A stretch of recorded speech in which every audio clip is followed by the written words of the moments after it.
আলাস্কার ইয়েলনসন ঘাঁটিতে যুক্তরাষ্ট্রের একটি F-35 যুদ্ধ বিমান বিধ্বস্ত হয়েছে। স্থানীয় সময় মঙ্গলবার প্রশিক্ষণ চলাকালে এ দুর্ঘটনা ঘটে। এক সিটের বিমানটির পাইলট এটি বিধ্বস্ত হওয়ার আগ মুহূর্তে বেরিয়ে যেতে সমর্থ হন।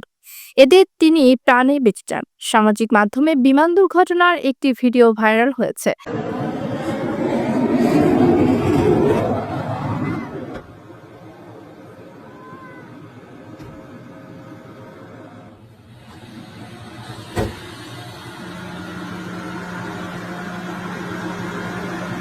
এতে দেখা যাচ্ছে খাড়াখাড়িভাবে বিমানটি নিচে নেমে আসছে।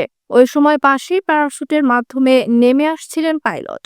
বিমানটি বিধ্বস্ত হওয়ার সঙ্গে সঙ্গে এটিতে আগুন লেগে যায়। একটি বার্তা সংস্থার প্রতিবেদন অনুসারে মার্কিন বিমান বাহিনীর ৩৫৪তম ফাইটার উইং এর কমান্ডার কর্নেল পল টাউনসেন্ড এক সংবাদ সম্মেলনে জানান, পাইলট যখন বিমানটি চালাচ্ছিলেন তখন ভিতরে তিনি ত্রুটি অনুভব করেন এবং ঠিক সময় বিমান থেকে বেরিয়ে আসতে সক্ষম হন। এদিকে বিমান ঘাঁটি কর্তৃপক্ষ জানিয়েছে, মঙ্গলবার বিকেলে প্রশিক্ষণ মহড়া চলাকালে অবতরণের সময় এই দুর্ঘটনা ঘটে। পাইলট নিরাপদে আছেন এবং তাকে পাসেট আর্মি হাসপাতালে নিয়ে যাওয়া হয়েছে। বিমান ঘাঁটি কর্তৃপক্ষ আরও জানায়, F-35 যুক্তরাষ্ট্রের ইতিহাসে সবচেয়ে দামি বিমান। এটি তৈরি করে লকহিড মার্টিন। এই বিমান বিক্রি করে সংস্থাটি বর্তমানে সবচেয়ে বেশি অর্থ আয় করছে। যুদ্ধবিমানটির বিশেষত্ব হলো এটি একটানা 12 ঘন্টা আকাশে উঠতে পারে।